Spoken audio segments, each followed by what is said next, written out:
All right. Did everybody do their reading? Of course not. My wife's fault. This week we're going to talk about righteousness. I asked last week for everybody to think of somebody that was righteous in the Bible. Did anybody do that? Give me some names of some people that are in the Bible that are righteous. Noah. Noah? Jesus. Jesus? Anybody else? I'd say Job. Job? Can you show me where it says that?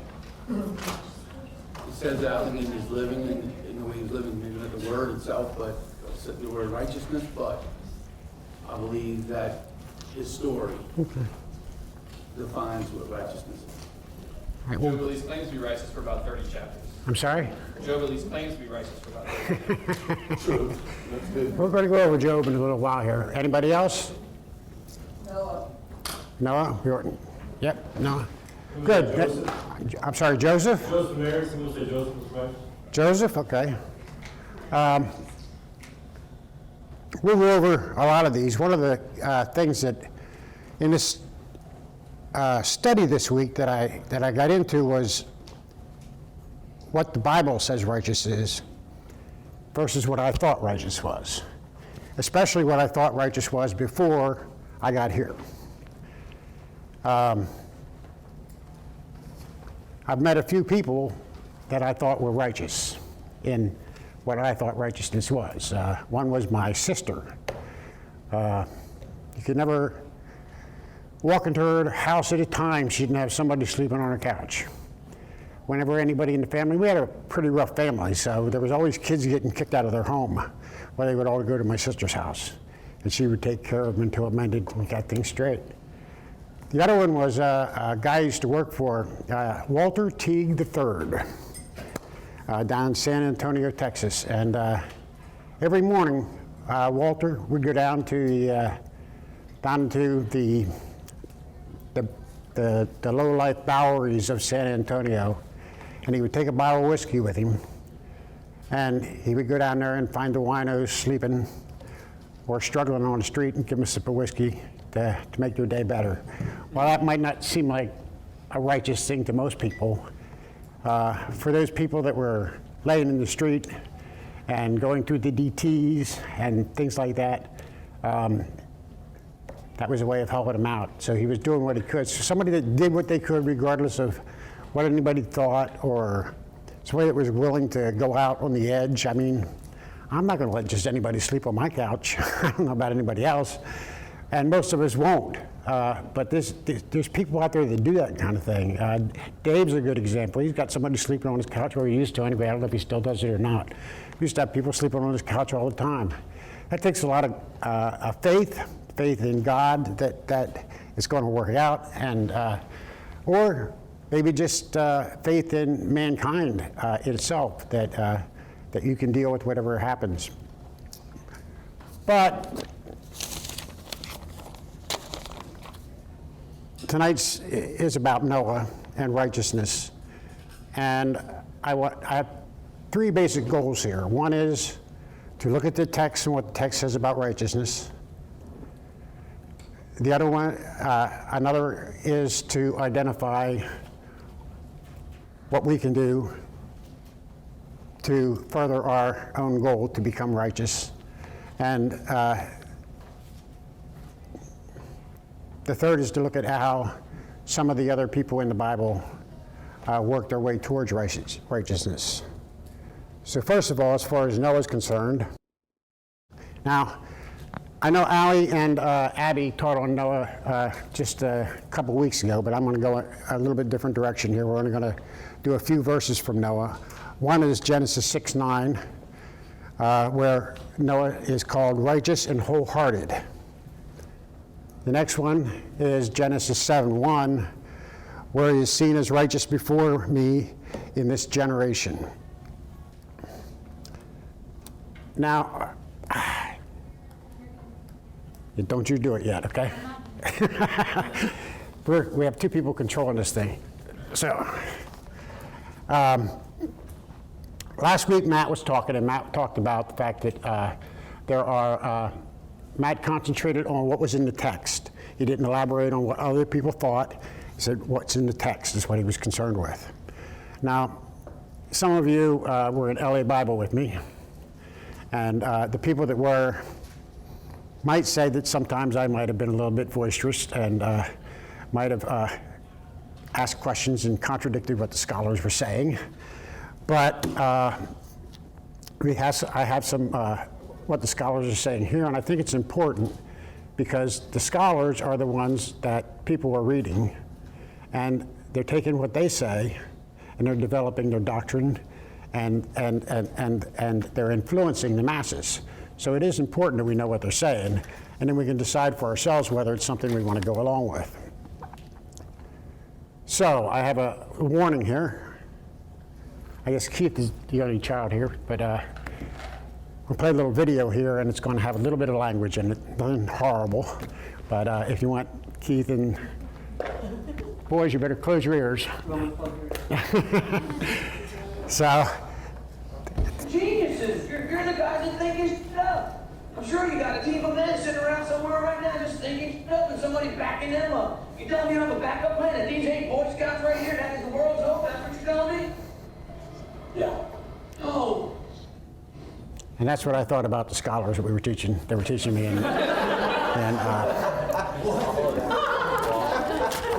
well, it's confusing because I kept asking. They read something and they say, "This is what it means," and I kept saying, "Well, when does it mean what it actually says?" Never.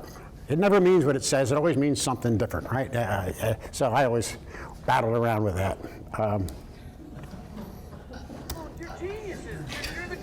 Okay. So some of those scholars, one of the most known ones around here was Skip Mowens.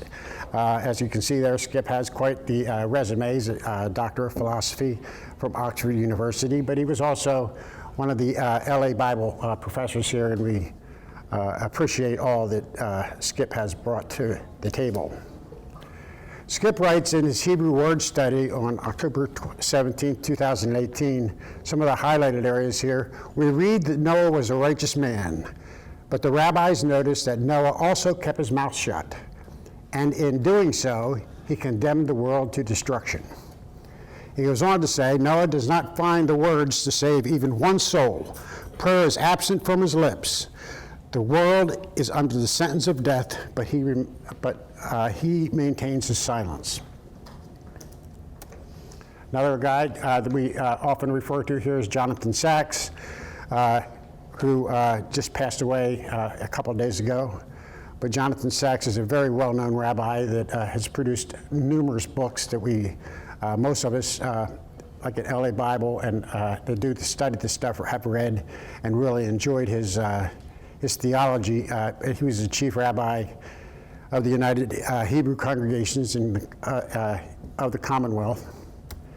Sacks wrote on the 30th of September in 2013, highlighted no such praise. When he talks about Noah's righteousness, no such praise is given even to Abraham or Moses or any of the prophets. The only person that comes close is Job, described as blameless and upright, and then it's Tam Yeshur, and I don't know about, but that's the word they used, the Hebrew word for Job, where Noah is in fact the only individual in the Tanakh described as righteous, and that's Siddiq. So that was pretty interesting stuff.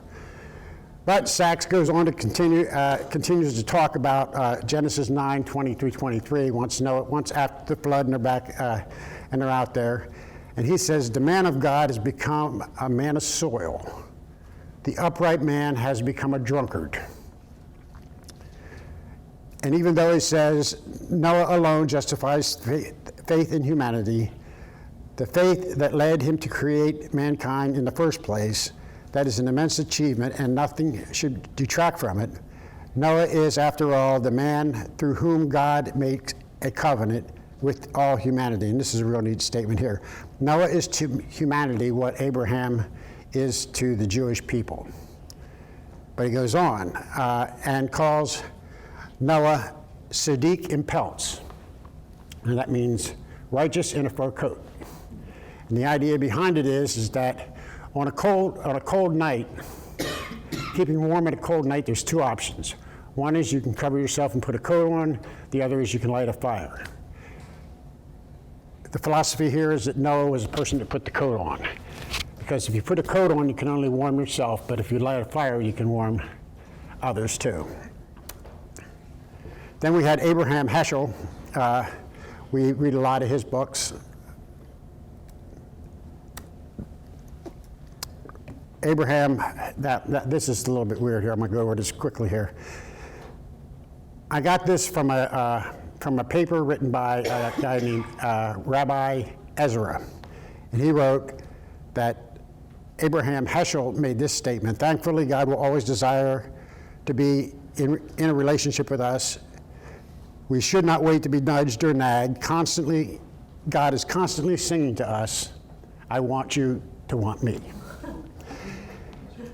I put this thing all together, got it all done, and then I'm sitting there thinking, wait a minute, I want you to want me. That was Cheap Tricks.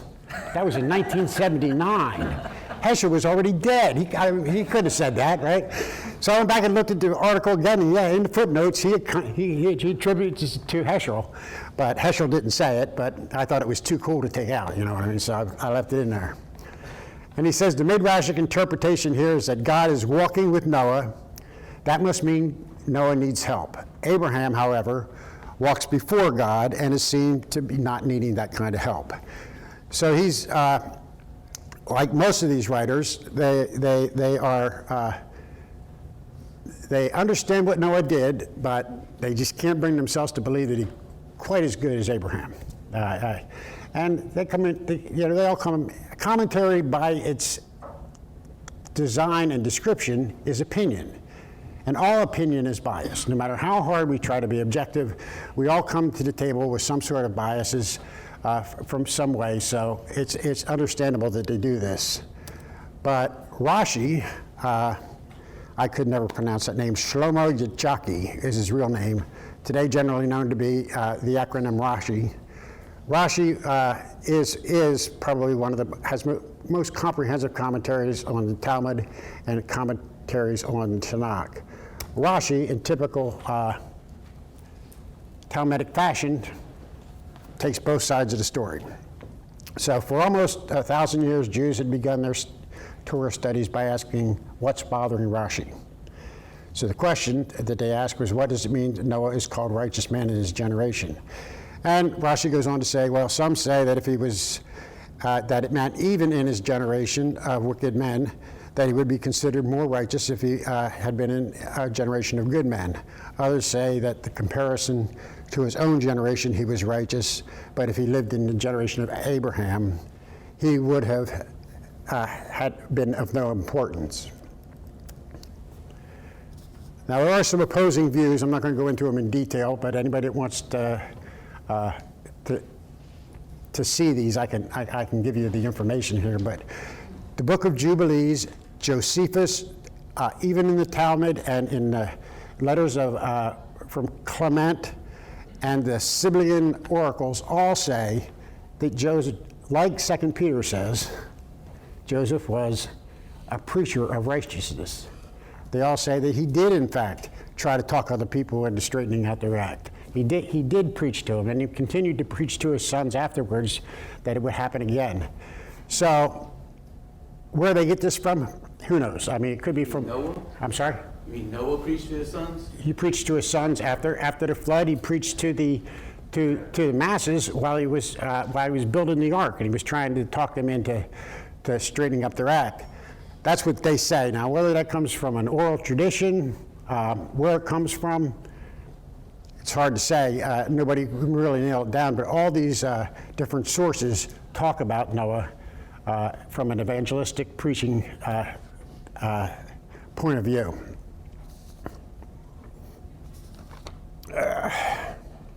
See where I'm at here. So let's define righteousness.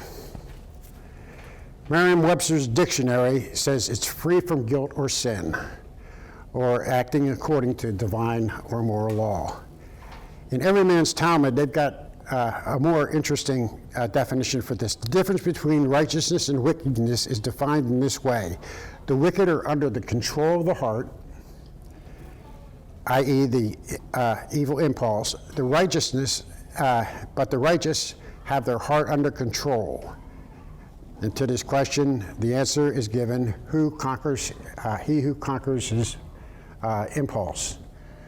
Matt talked a little bit last week about the Yetzer Hara, and so we're going to go into that a little bit deeper this week and talk about what's going on with that. That's it. Yeah. So, what does the Tanakh say about the Yetzer Hara? In Genesis 6:5, it says, "The Lord saw how man's wickedness on earth below had become, and that every inclination of the thoughts of his heart was evil at the time." And then in Genesis 8:21, it says it again: "Inclination of the heart is evil from childhood." One of the things that struck me about this is that, and this may not have any scientific, the statement I make might not be substantiated by anything scientific, but if you've ever been scared, or you walk into a room and somebody jumps out at you and you get scared, you don't grab your head. Oh my God, it's my heart, right? So your heart is where your reactions come from, as far as I'm concerned. I say, no, I doubt if there's anything scientific to prove that, but that's where you feel stuff at. You feel it at your heart, and that's where you can go wrong or go right from your heart. Now we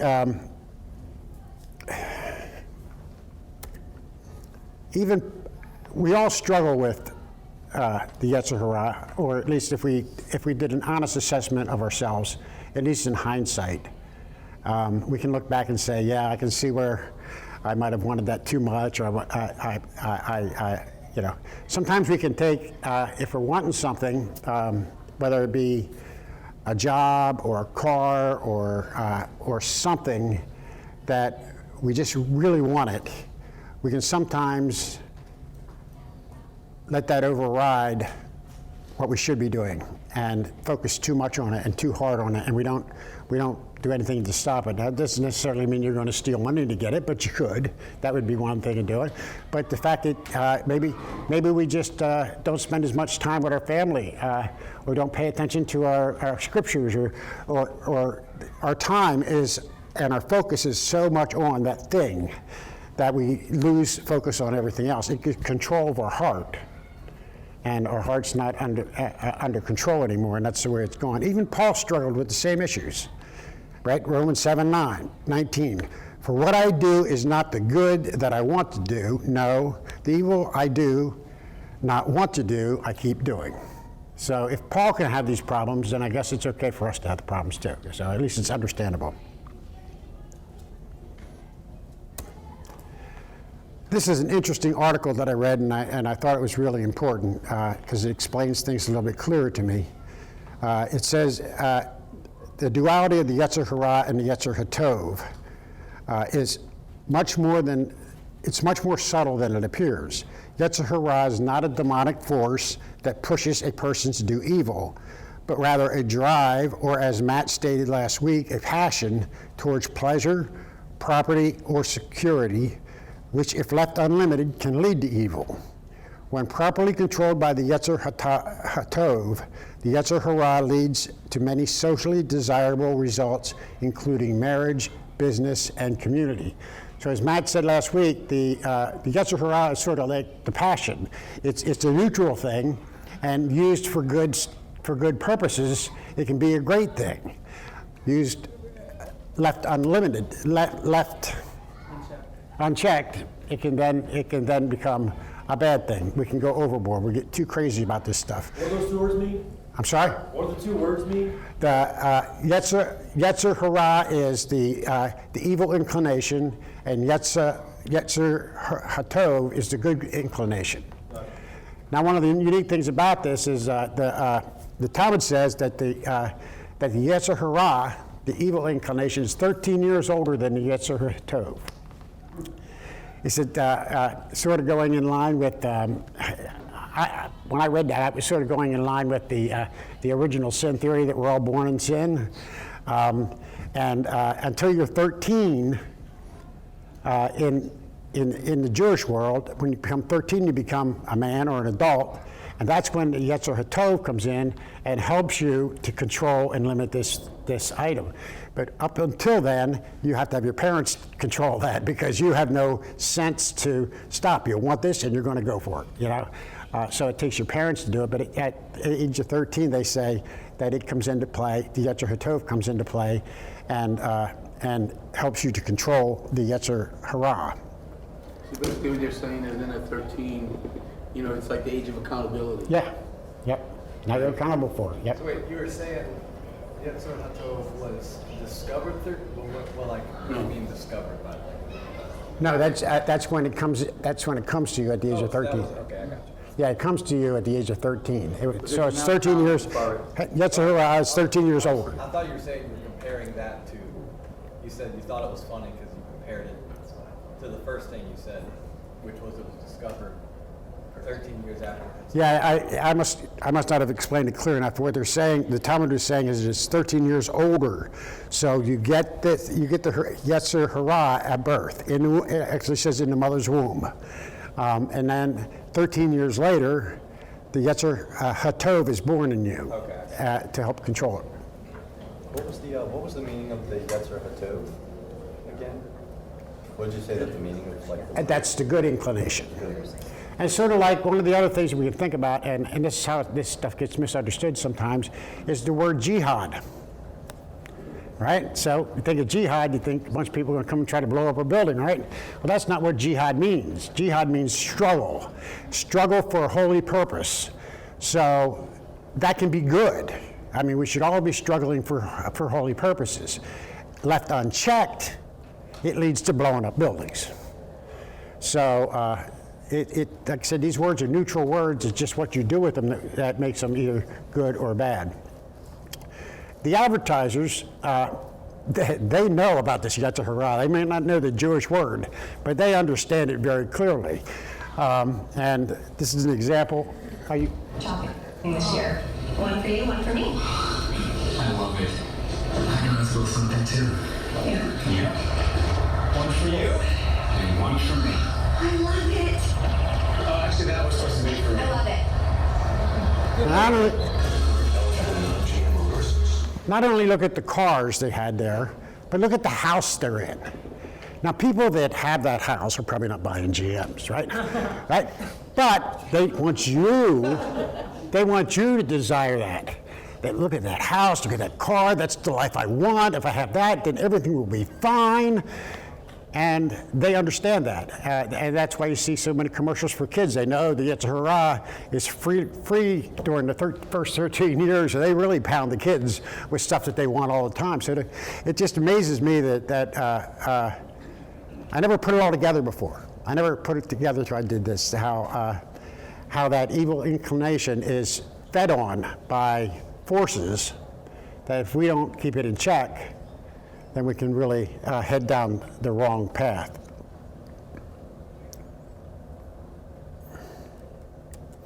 All right. The other part of the reading that I asked about this week was Hosea 2, and I said concentrate on 14 to 23. So I'm going to have Clara read that for us Don't clap, so I can get- loudly. Let me find the translation.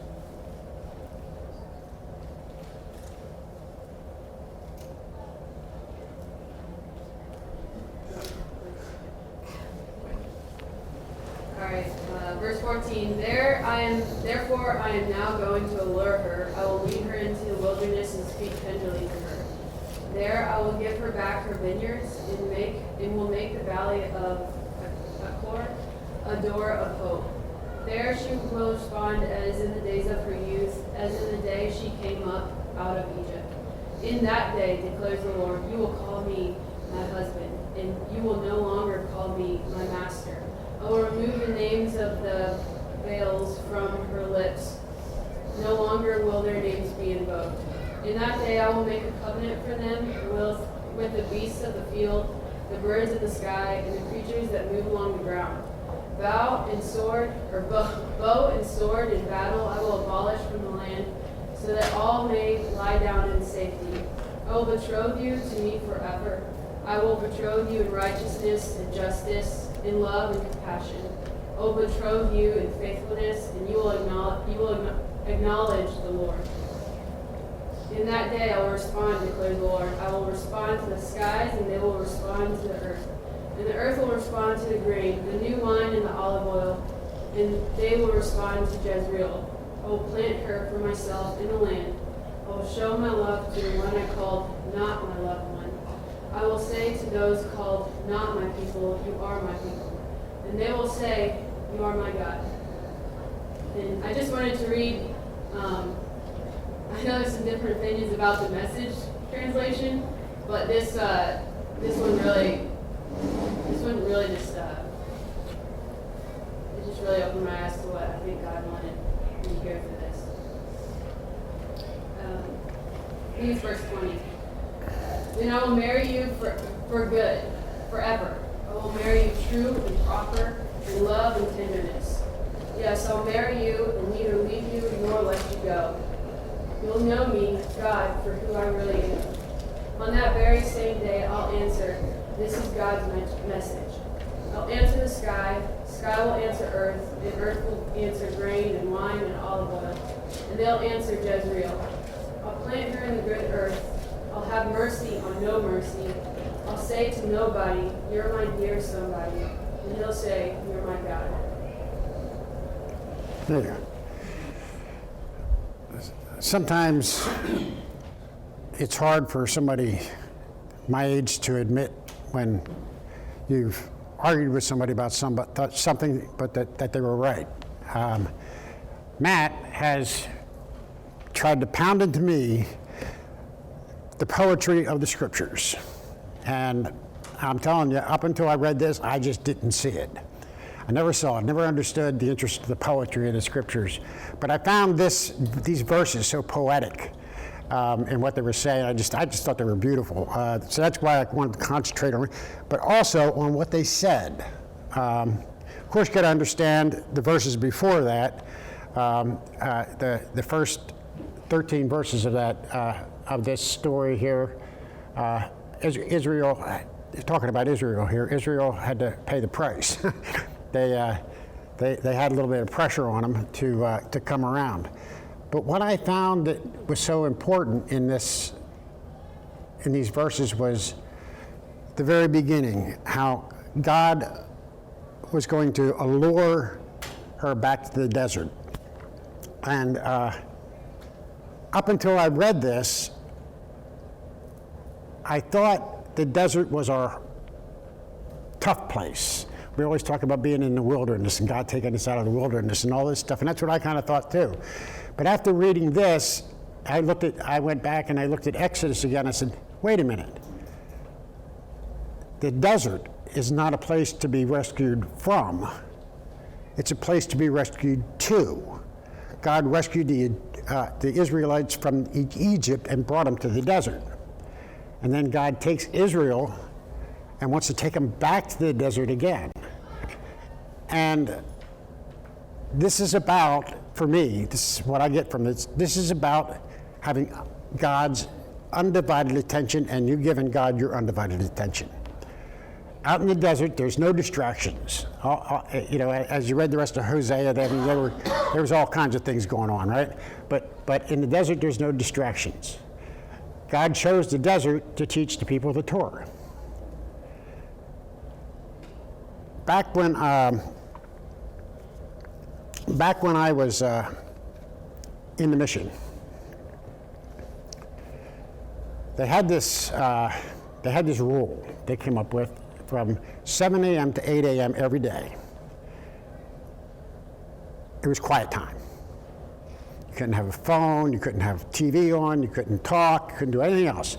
This time was just for God. And I kind of thought that was about the stupidest thing I'd ever heard of. You're going to tell me when to pray? I mean, that's something between me and God, that's none of your business. By the time I left the mission, it was my favorite time of the day. And it changed my life. It really did. And you guys might think I'm a little bit out there now, but if I didn't have that quiet time every morning, I can really be out there. And I think some of the people in here, like Bruce and Aaron and Matt, can back that up. I had some pretty rough times there for a little while I was in the mission. And there was no real reason for it. I had it better than anybody in the mission. I was buddies with John Proctor. I ate what I wanted to eat. I got to sleep out at Lacombe in a private room. I mean, I had it pretty good, but I was still as miserable as could be because I just had all this stuff going on, and I had no way. I don't believe in meditation like Matt does, and I don't believe in all this stuff. So I had to be forced into it, and then once I got into it, it changed everything. Another example I'll give you, two other examples I'll give you. There was a time when I was in the mission that Annalisa back there was ill in Tampa, and we had a bunch of other stuff going on, and they didn't know what was wrong with her, and I'm getting the phone calls, and I'm worried about her, and I had pretty much abandoned my family at that time, and I had all this crap going on in my life. And Matt used to give me books every week, give me more books and more books and more books to read. So I'm sitting here reading crossword puzzles by Skip Bowen. And somewhere in the middle of reading that book, and it had nothing to do with the content in the book, but somewhere in the middle of reading that book, it sort of came over me that everything was going to be okay. Now, I don't think that had anything to do with the theology of the book. I think it had to do with the fact that I was concentrating on God, and I was getting rid of the distractions, and I was thinking about God. And I think that changed it. That just came over me, and everything was going to be okay. And one of the other examples I want to give you is when we had some of the people staying over at the Camp Hope. Believe me, there were some rough times with that, and some of you really remember that. And it all sort of blew up one morning. Aaron's over there. We're supposed to be doing a devotion, and and I'm threatening to kill people, and everything's going crazy, and they're going all over the place. And so then it was time to do devotion, and Aaron says, "I don't know if we should pray or not. Should we come? We've got a lot of anger here. Is this the way we should come to God?"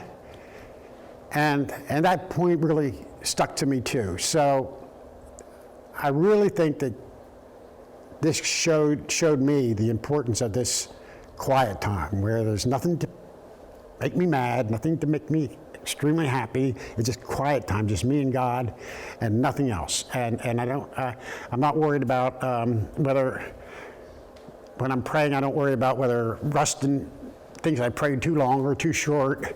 If I said the right words or I didn't say the right words, it's just me and him, and that's it, So it's became a very, very special time to me. And I think it's important that we carve that time out. We all have things that we do every week or every day that are on our schedule, and by God, we're going to do it. I mean, no matter what happens. One of the examples I used before was I'm a big fan of the show NCIS. Comes on Tuesday nights at 8 o'clock Eastern Time on CBS. And pretty much no matter what's going on in the world, I find my butt in front of that TV at 8 o'clock on Tuesday nights to see the next NCIS show. If I can do that for NCIS, can I do that for God too? I mean, we all have something. We might go to the gym. We all have something that we do. So I think the importance, if you don't take anything else from what I talked about tonight, and you don't take anything else from what Matt said last week, or anything else from what everybody says in the future, if you want to change your life, if you're not already doing this, you want to change your life, then schedule some time with God. Some time that's just you and nobody else. It's as simple as, set it on your watch, write it on a calendar, tell Alexa or Siri to schedule it for you. Whatever it takes, don't be afraid to be allured to that desert and that solitude. because that's where the real safety comes in. That's when all those things that he was talking about in Hosea there all come into play. There's nothing to be afraid of. You can lie down and rest. That's that beauty of the solitude of quiet time and time spent with God. We use the word here often. Some of you that have been around for a long time know it, and some of the new might not know it. The word Kavanaugh, we use it for focus. We often try to focus before we get started here. After we've done our community stuff and everything else we've done, we talk about doing some focus and getting focused on what to hear. And that's what I think I would suggest. Set your clocks, get it done, get your time scheduled, that nothing else comes before that, and get your Kavanaugh on. That's all I got. Anybody got anything? Questions? Go. All right. So I was thinking about it this week, and I don't know if it has anything to do with anything or it's just like a random, doesn't make sense type of question, but I really like opinions on it. And so in Joshua, where it was talking about clinging to God, it said, in 23 verse 8, it said, "But you shall cling to the Lord your God just as you have done to this day." And so cling is like, all the different meanings of cling, like I wrote a few down, which just were really cool. To be joined together, to pursue closely, to cleave to join to catch. Said become very strongly involved with or emotionally attached to somebody. To marry, to freeze to stick like glue, to be hard to part from or remove from, and to remain persistently and stubbornly faithful to. And so I wonder, there's been some like random comments throughout my life that's just like, you should cling to good, not evil. And that is also like scripture too. But at what part do you like clinging to, I don't know how to explain it, like clinging to God and not people or not circumstances, like clinging to something that, a relationship that you, I don't know, want to fix or want to, like, it hurts when they hurt, you ache when there's something going wrong with them or whatever. And it's hard to like figure out when's okay to cling to that or to cling to God and kind of let go of that. Does that make sense? Like, I don't know how to say it, but you mean like when someone's going through a really hard time that you love, and instead of like being able to cling to them, you cling to God instead. Right. Is it wrong to cling to relationships that much? Well, hell, I don't know. But one of the things I can think of is that go back to the Hosea again, and as in many of the scriptures, God talks about the betrothing, right? And marriage is a special thing, and I think that's why he uses that. It's not a friendship. It's not even your children. This is a commitment. This is a commitment that is by choice, and it's a commitment that requires a lot of work. Again, something you have to set aside time for. Some people have date nights that they set aside time for. They might just go to take a walk in the park together. But if a marriage is to endure, at some point you got to shut everything down and communicate, and it's hard to do. So I think the idea that people do with the date nights and stuff is a great idea. I had never thought about that, but that seems like a great idea because you got kids, you got bills, you got work, you got all this crap all the time. And while I'm not from the Christian world that believes you ought to get out of the world, and I don't believe in the escape theology, I think we have a place in this world, but I think there's times when you got to turn it off. and just focus on that. And I think that that's what Hosea is talking about when he talks about the betrothing.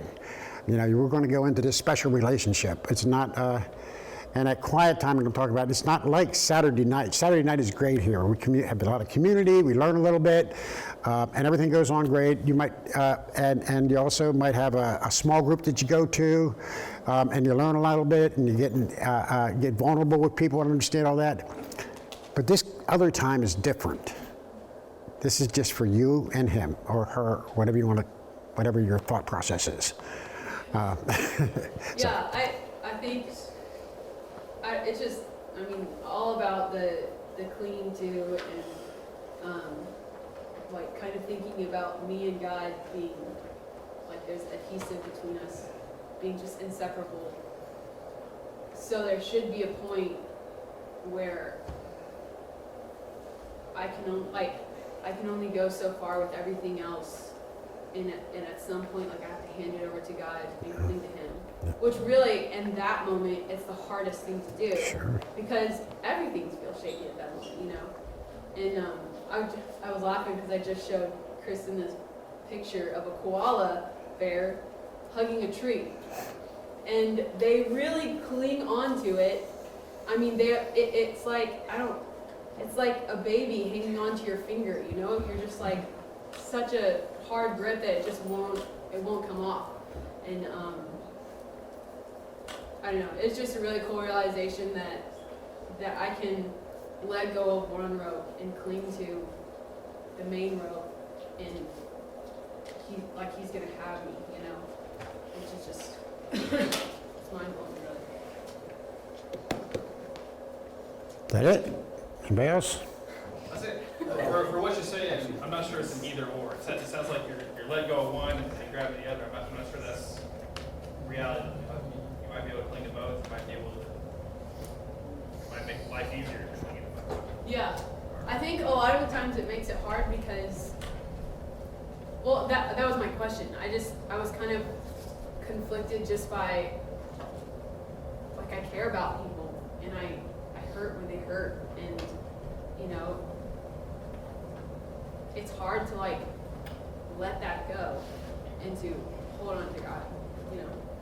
I think the cause of you hurting like that is because of the God inside of you. Right, which it could be a really good thing that He's placing. I think there's a balance. Which also, You gotta love God more than you love them. You know, I mean, we talk about Jesus when he was eating with all the tax collectors and everything, and everything, eating with those sinners. You know, and people use that to say, well, you know what, I can go hang out at the bars and all this kind of stuff. But if we look at his purpose, right, and his whole purpose when he went there, right, was to love on them. And so sometimes I think in relationships, you know, there's some people in a place that, you know, you just can't hang out with them just to hang out with them, but you hang out with them, right, that they might even just be influenced, not that you got to preach to them, but that, you know, that they would be affected, right, by the God that's inside of you, that's working through you. Sometimes it's the opposite. You know, sometimes it's, you know, we like to talk about all the awesome things that Jesus does, but I'm a big advocate for telling people, for every person Jesus came in contact with, he passed thousands. Passed. Straight up. And I think if we get this mentality of like, you know, like I've been in relationships with people before where it was good and then it turned bad. Not that either person was doing anything wrong, it was just that there was, I don't know how to explain it, like, in order to love them, I needed to leave. Like, I needed to cut it, you know? Sure. And I think that might be, and I think it's just important to know, like, there's different kinds of relationships, there's different, you know, different things, but like, and it's not like that you can't reform a relationship later, but sometimes it is the opposite. Sometimes it's poison to you. Yeah, it's important to know what's happening. I think you know those things if we do it, you know, what Walt was talking about, you know? Because, you know, the discussion that we're having right now, I feel like, you know, this goes beyond attending, you know, a church. Beyond what It goes beyond this, it goes to the point of having a relationship with the Creator, you know, the person.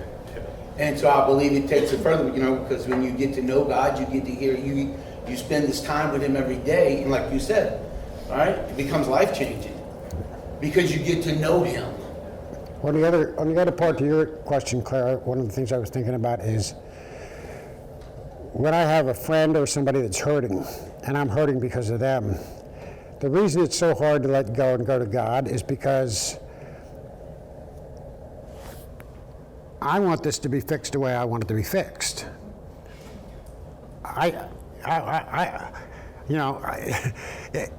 We're hurting because we want that person. We have an idea of what fixing it looks like. Well, maybe God's got a different idea of what fixing it looks like. Maybe it's not even broken in God's eyes. I don't know. So I think that can be the hard part about giving it up and giving to God, because we don't always have the faith that God has something going on here. We think we have to control it, and we just want to fix it for Him. I think so. I went through or my friend, her husband's going through a really hard time with his mental health, and literally there was this day where he went missing for most of the day, and so it was just kind of we were pacing in the woods looking, and it was just kind of this moment where that whole time I just kind of I didn't know what to say. I was hurting for her. I wanted to fix it because I'm a fixer, and I didn't and this wasn't just that day, but I mean I definitely just clung to her side. And her mom sent me the scripture that was a friend sticks, sometimes a friend sticks closer than a brother. And so it was just that idea of clinging, but just being next to her, just being with her.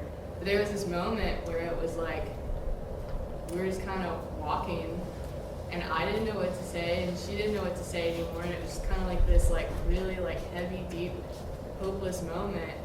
And I literally just looked at her, and I was just do you want to pray? And she kind of laughed, and we both laughed because we were both What else you gonna do? this is such, and it was awful. It was awful, probably, I would imagine one of the worst days of her life. And that's literally what we, that's what we had to do. We were in the middle of the woods, that's what we did. And I don't know, so I guess just going back to what you were saying, we clung to God in that situation, and continue to cling to God in those situations where we can't fix it the way we want to fix it, or we can't do anything, and there's really there's almost no other option but to just cling to Him. But at the same time, doing it together, almost finding that balance of I can't, for me, I literally was going, I felt I was so anxious because I wanted to say the right things to her. I wanted to do these things for her. I wanted to, I wanted to keep doing, and I had to have someone tell me, hey, you can't do anything, just be there. And and I think she felt that way about her person. I can't do anything. I don't have control over this. If I just don't.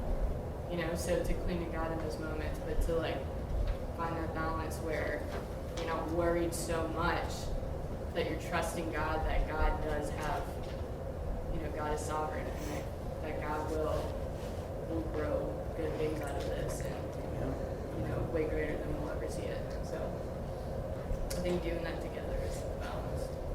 I think it's also crazy to relate it to how God hurts with us, and when we hurt, He hurts. And one of the hardest things for me to do is trust God and to trust that He's got my people in His hands, and that at some point my family or my kid, I'm gonna find out, or my friend, at some point I'm gonna have to just trust Him that they're gonna be okay. It's really hard.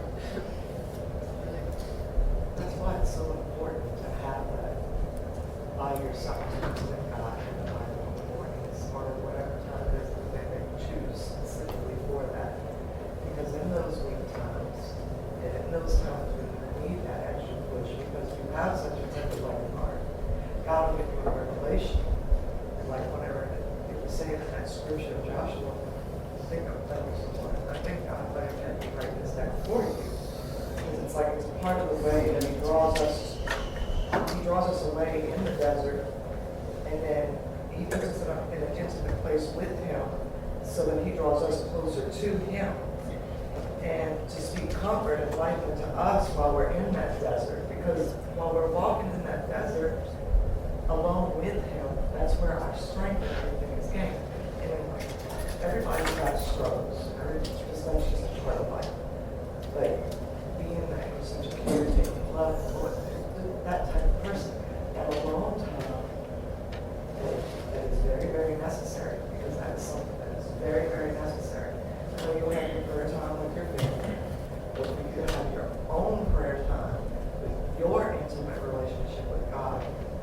He'll reveal these things to you. I mean, it's not always easy. I mean, it's just a life learning experience. And then that way we're relying on him to find our security and those things that we desire in our lives will die and we'll have new life, because our new life comes from him, which will give us a stronger anchor, and it's just the place that God needs us to be at that time. And as you get older and as time grows and you become stronger, God will give you revelation. You will see. It's very true. It's a lifelong battle, because I've been that way all my life. Always a giver, worry. All this is got me sick. More gray hair. You'll have a whole head full of gray hair before it's over with if you keep working. So, I have a question. Yes, sir. That's going to completely change the topic. That's all right. Wait, I had written it down though. if people need to go, if they Oh, need to go yeah, to the bathroom, if right. people want to go, Yeah. they can. So Yeah. this is You always go. just Q&A time. So Yeah. you can get up and get more costume. You guys can go with us and do whatever you want next. So go ahead. Free question time. So back to Noah. Okay. I thought it was interesting, the phrase that was used. The inclinations of the people's hearts were wicked and evil. And so it kind of seems like in the Bible, like the heart, the intention, like all this kind of stuff. I hear like sometimes it says, their hearts were evil, their hearts were wicked. But this kind of phrases it different, like the inclinations of the heart. Do you think that's like going down to their intentions of their actions? Or like how would you explain that phrase, the inclinations of their heart? Well, if you look back at the what we were talking about with the Yetzer Hara and the Yetzer Hatov, right? As it explained there is that our inclination is to go bad or keep going, right? And the Yetzer Hatov is what mitigates that and controls that from us going too far. So it's more of like the motivation behind your actions Right. has become evil rather than the intentions. Okay, that makes sense. One of the other things that we're talking about here that hit me is if you read the whole Hosea, which I know you did, right? When we're trying to fix things and we're trying to make sure things are what we think are the right way that they should be, we got to go back and read the beginning of that Hosea, right? Because there's no way that you'd go into any church in the world and they would say that it was a good idea for the preacher to marry a less than proper woman, we'll put it nicely, right? And to do the things that God told Hosea to do. But it was part of a plan that you had to read through and find out what happened. But when it was happening, it just doesn't seem right to you. It seems wrong. So and I'm not somebody that says that God controls every minute of the day, and if I break my leg, it's because God wanted me to have a broken leg. But I don't think we can know everything that's going on, and I think that's where we get confused sometimes when we're trying to fix things. That culture has told us. That's right. Culture has decided what it's supposed to be like, and maybe this is what American dream, so it needs to be fixed. That's right. So, you know, it's Yeah. So the word there for inclination is yetzer. Okay. Right. So it is. So the idea of the evil inclination had just consumed the entire culture. It was all about themselves. It was all about, you know, the yetzer hara is about me, what I can get, and taking from you, and manipulating you, and power and control. This was the culture. Right? It was not about the yetzer hara of good and generosity and compassion and empathy and these things. It was the opposite. So the whole culture had been consumed by this yetzer, this evil inclination. Right? And so. Do you think in that time, maybe just analyzing like how humanity tends to work, do you think at that time they had cultural, like, kind of like those like moral laws, like cultural laws of right and wrong and of good and evil that had been twisted, more like indoctrinated into leading people to go down that path of, you know, like wickedness? Hold on to that till next week, Okay. because that's exactly where we're going. all right. What a great way to end the night.